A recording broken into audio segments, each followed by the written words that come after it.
Hi there, and welcome to the Explaining History podcast. And today I want to talk a little bit about a very complex and morally vexed issue from the end of the Second World War, and that is the fate of those accused of collaboration and their treatment in newly liberated countries in Western and Eastern Europe.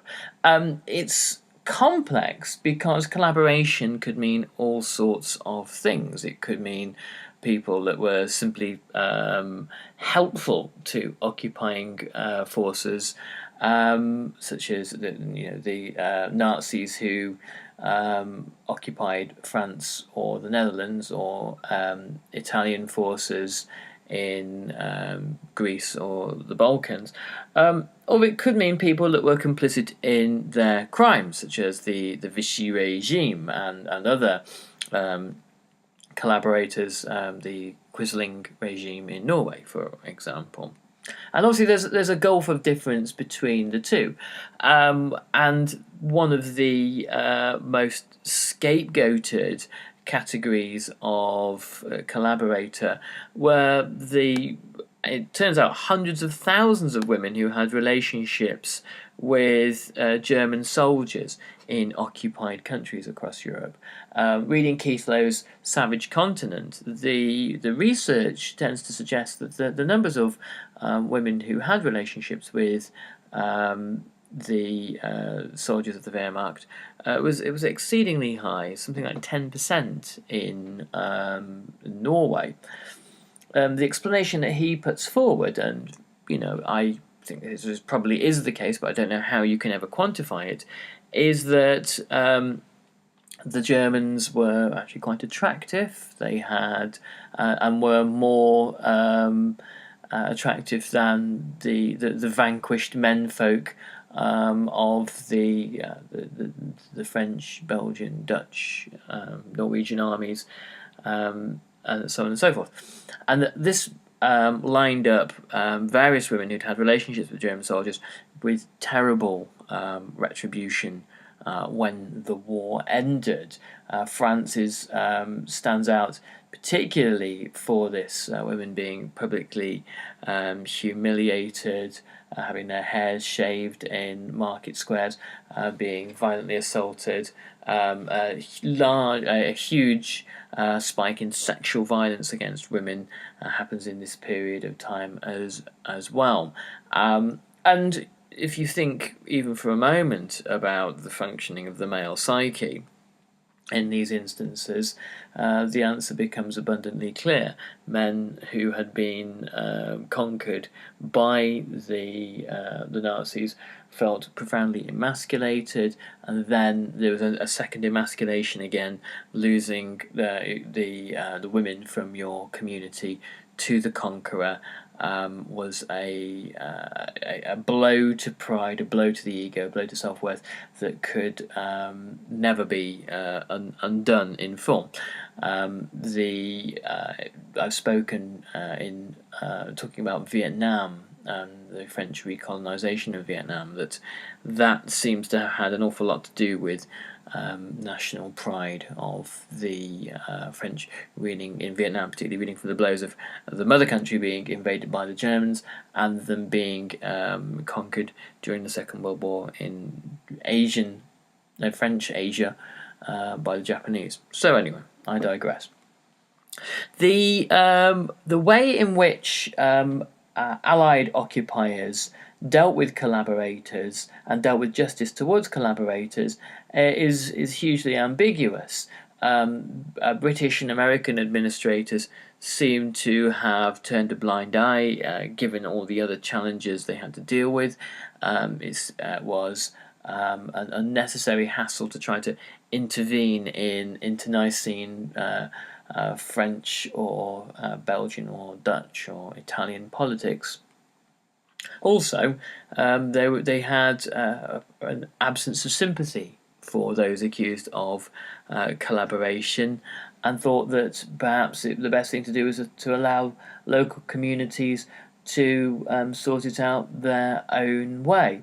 There were accounts of British soldiers and American soldiers seeing the retribution that was unfolding and feeling profoundly uncomfortable by it, and seeing very little moral distinctions between the mob violence of the Nazis and the mob violence of the newly liberated countries.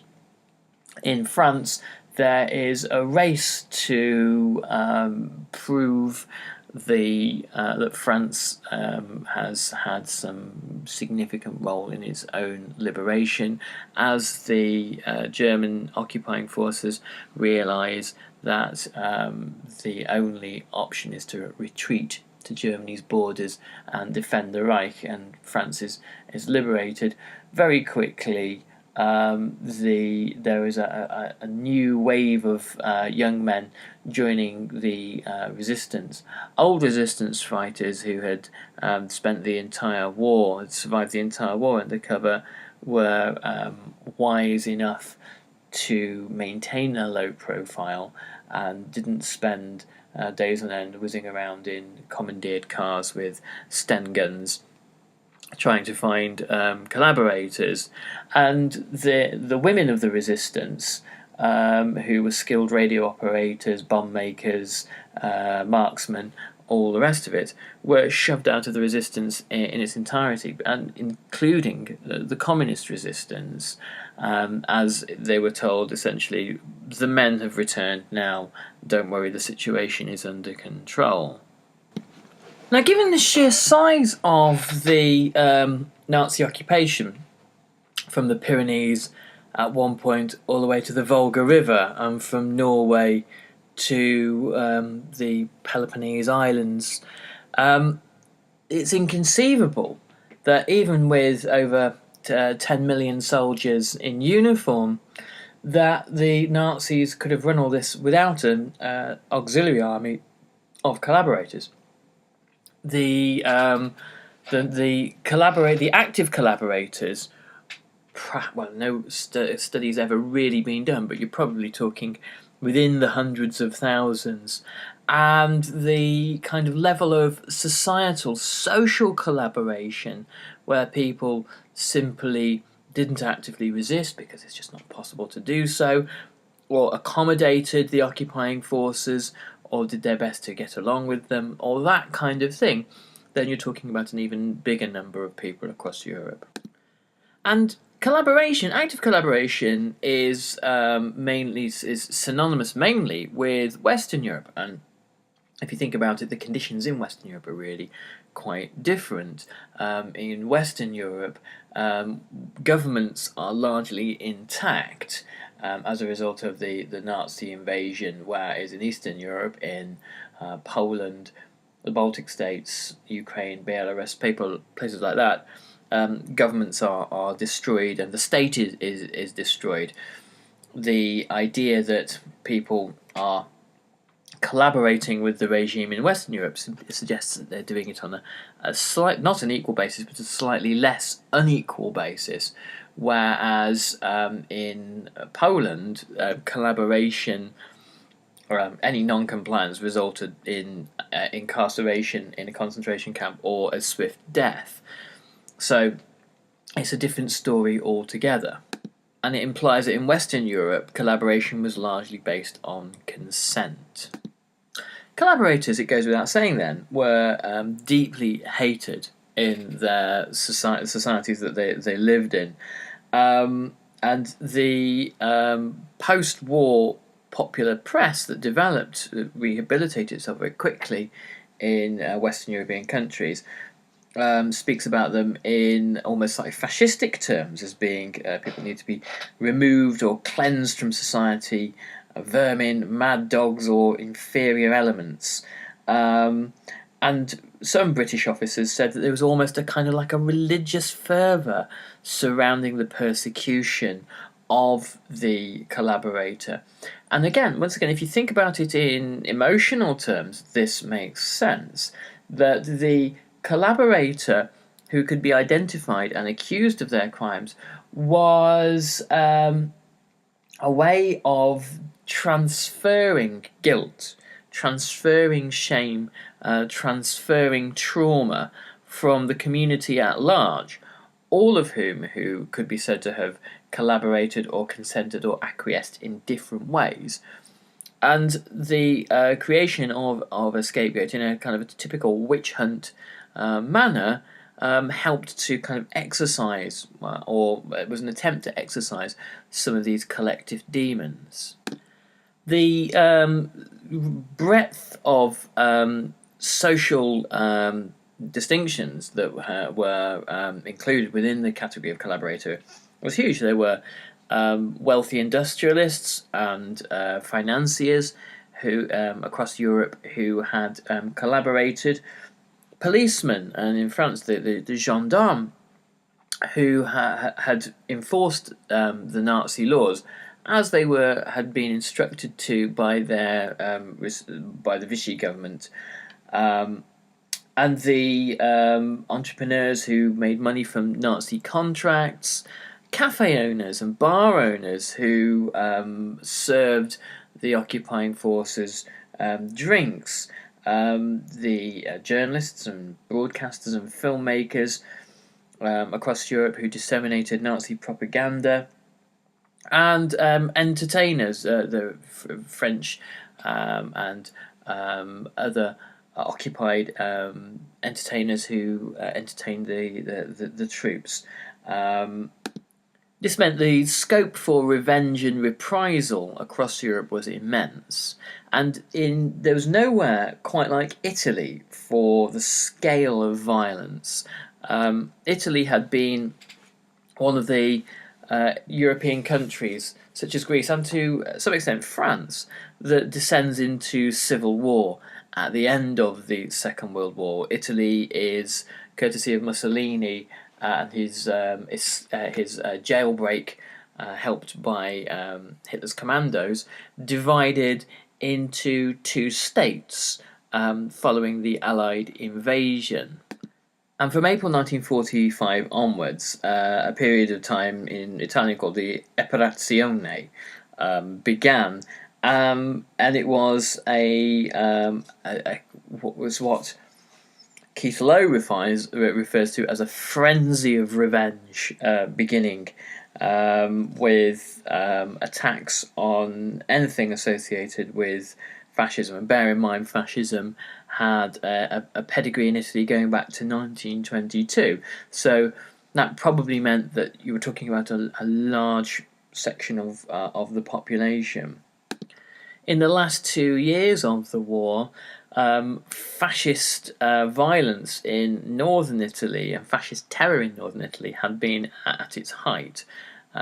For much of the life of Mussolini's fascist Italy, the fascist terror really never paralleled its equivalents in Nazi Germany, except for the last 2 years of the war, when the terror organisation, the Black Brigades, made sure that there was nothing but unflinching loyalty to the faltering Mussolini. So in northern Italy, in Emilia-Romagna, Veneto, and Piedmont, there were thousands and thousands of extrajudicial killings. The British Army reported that in Milan, in the run-up to VE Day, so in early May, 500 people were executed, 1,000 in Turin, and there were other unreported mass killings that took place. When you compare it to other countries, you're looking at Belgium. The number of collaborators killed in Belgium was 265, about 100 in Holland. France, far larger, and having had the Vichy regime to contend with, 9,000 people were killed. But the statistics, and they're statistics when you're looking at mass killings, there's always a kind of different methodological approaches and areas of doubt, but somewhere between 12 and 20,000 people were killed in predominantly northern Italy in the months after the end of the war. So it's an enormous spike in violence. And the speed with which it happens is interesting in its own right. 9,000 of these killings happened in April and May 1945. So compacted into a very short space of time. Much of this is uncoordinated, spontaneous. There is nobody, no one authority managing it, but the speed of it tells us something. And probably what was happening here is that there was an understanding that Allied armies would soon sweep in within a matter of weeks, if not days, and then collaborators would be handed over to a judicial system. The judicial system in Italy was so compromised, there was so little faith in it, that there was an assumption that if you hand over the fascists will get a slap on the wrist, spend a few months in jail, and then they'll be out again, and fascism will endure. So anti-fascist partisans said, well, kill them, every last one of them. That's the only way that you can, A, be assured of the kind of justice you seek, and B, make sure that Italy is kind of fascist-proof for the future, though some might argue that hasn't really worked out either. The partisans in Italy were pretty justified in their views, because when the Duce Mussolini was removed and the fascist regime fell in southern Italy, Marshal Badoglio, the former fascist, managed to rehabilitate the administrators of the fascist regime very quickly, and it was observable that fascists found a way to re-enter everyday life as newly reinvented Democrats. There was still a strong fascist element in the Italian police. Communists and anyone on the left was still harassed and imprisoned arbitrarily, and you could hear in towns across southern Italy fascist songs and fascist anthems still being sung in public. So it was unsurprising then that partisans in the north would adopt this attitude. So despite the fact that there's a spike of violence in Italy, across Europe, the purge of collaborators is far from comprehensive, and within half a decade, most of those who have been accused of serious acts of collaboration with the Nazis are given slaps on the wrists, relatively light prison sentences, or their cases are dismissed. So there were 311,000 cases that were investigated in France, of which only 95,000 resulted in any kind of punishment at all. Half of those, only 45,000, received a prison sentence. The most common punishment was some kind of curtailment of civil rights, such as the right to vote, or kind of the curtailment of French citizenship, which within French culture is enormously important, and it was seen as quite a symbolic punishment.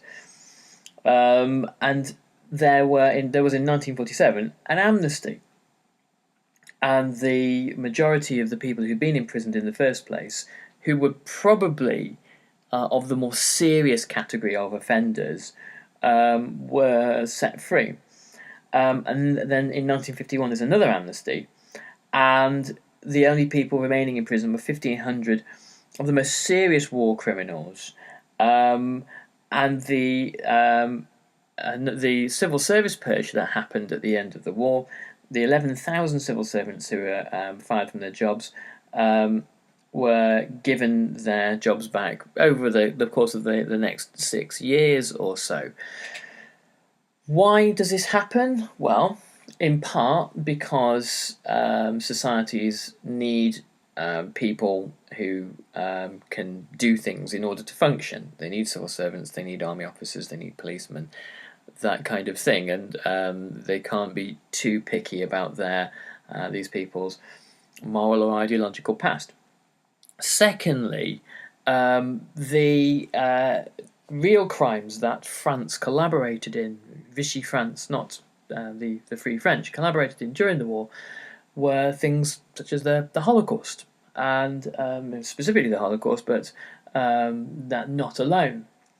And the further one could distance oneself culturally and socially from the memories of the war and the memories of the Holocaust, so much the better. Again, in Holland, where I think 12,000 Dutchmen joined the SS, half of the people punished in Holland suffered only a removal of voting rights, while most of the other half were imprisoned, but generally for a short period of time. In Belgium, their sentences were harsher, with 48,000 being handed out, of which 2,340 were life in sentences, but that was only 12% of the total number of cases investigated at all. The Belgian judges gave out 2,940 death sentences, but all of these, bar 242, were commuted. So there seems to be a desire very quickly to return to some kind of status quo, some kind of, for want of a better word, normalcy within Europe, and the idea of continuing with what would be seen at the time as dredging up the past was seen as a political liability by the governments who prosecuted these crimes. And bear in mind, many of the judiciary, police, etc., were tainted by their own complicities. But actually, the populations of Western Europe were extremely angry that the crimes of the collaborators were not being fully investigated. So it was electorally unpopular. And it was only really in Norway that the population seemed to have have had their kind of satisfaction, where something like about 45,000 punishments were handed down, about 50% of the cases that were investigated. Justice obviously varies wildly from nation to nation, but that's because conditions in different countries vary wildly, and the occupations in different countries vary wildly. But one thing that was common throughout Europe was the need to create these myths by the end of the war.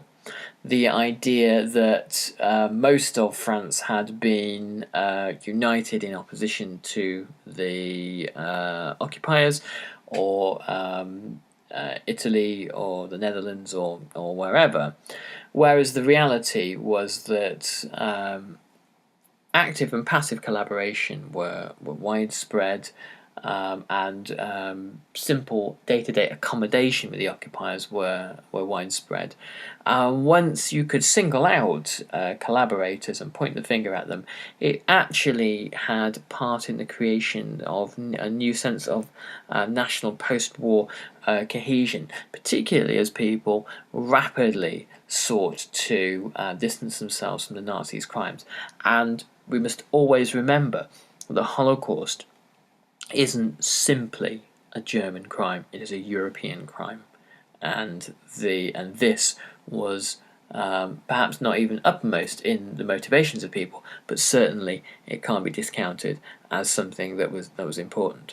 Now, okay, very quickly before we finish up, I just want to remind you guys that you can get a 10% discount off all AudioPie podcast recordings for study and schools because of my wonderful relationship with them. And I'll play a little bit of audio clip in a moment, but if you use the word explain on their website, there'll be a little box that shows you how, then you get your 10% discount. So without further ado, here's our advert. The mist of a November dawn doesn't shroud the smell of mud, dried sweat, or the latrine. Yet there's something different in the air. Silence. The guns have stopped. So's the shouting. What next? Welcome to AudioPie's GCSE series on Germany between 1919 and 1945. During this series, to find out more, go to www.audiopie.co.uk and quote the promo code EXPLAIN when you get to the checkout. AudioPie, inspiring education.